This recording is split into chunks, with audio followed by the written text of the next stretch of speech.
এই বখাটে ছেলেপেলেরা কিন্তু রাস্তাঘাটে ঘুরে বেড়ায়, এই বখাটে ছেলেপেলে দোকানপাটে ঘুরে বেড়ায়।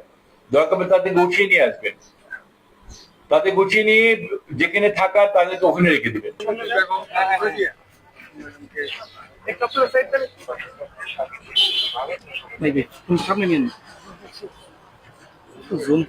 স্টেশনগুলিতে কিন্তু ওয়াইফাই ফ্রি করে দিয়েছে আমরা, এবং আজকে আইসিটি একজন বললেন আমরা কিন্তু স্টার্ট আপ অনেক কোম্পানি তৈরি করতে যাচ্ছি। আমরা আইসিটিতে প্রায় 10 লক্ষ লোকের আপনার কর্মসংস্থান করার চেষ্টা করছি। এটা কিন্তু আমার মাননীয় প্রধানমন্ত্রীর নির্দেশ।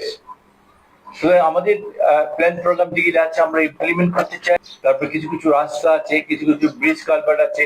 আমরা আপনার এখানে ইঞ্জিনিয়ার সাহেব আছেন বোধহয়, আপনার ইঞ্জিনিয়ার সাহেব আপনাকে নিয়ে আমরা ইউরো সাহেব ইসলাম সাহেব আমরা নিয়ে আমরা নেতা কর্মীরা ওদের সাথে বসে, আমাদের যেহেতু নেতা কর্মীরা মাঠে ছিল, ওদের কাছে গিয়ে আমাদের এলাকার যারা আছে ওনারা বলেছেন যে কোন কোন রাস্তা আয় করতে হবে, কোন কোন ব্রিজ আয় করতে হবে। একটু যদি আমাদেরকে ধারণা নিয়ে আপনি ইমপ্লিমেন্ট করেন তাহলে আমাদের যে কমিটমেন্ট করেছি আমরা লাস্ট নির্বাচনের সময় এবং আমাদের ইস্টার যেগুলো আছে সেগুলি আমরা সম্পন্ন করতে পারবো।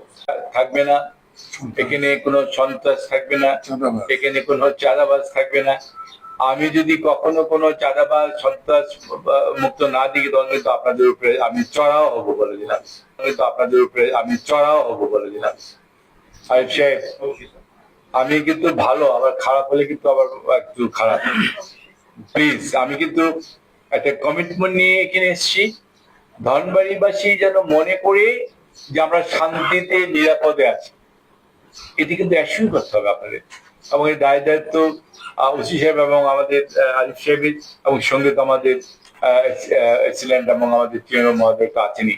সুতরাং আমাদের এবং আমরা যারা আছি, আমরা যদি কোনো নেতা কর্মীরা যদি এরকম চাঁদাবাজ বা সন্ত্রাসদেরকে আমরা কোনো প্রোটেকশন দেওয়ার চেষ্টা করি, আপনারা শুনবেন না। এই যে নেতারা আমার 4-5 জন যে বড় বড় নেতা আছে ওদের সামনেই বলে গেলাম আমরা প্রতিজ্ঞাবদ্ধ, প্রতিজ্ঞাবদ্ধ, এমন কোন রিকোয়েস্ট আমরা কোনো অবস্থাতেই এন্টারটেইন করবো না।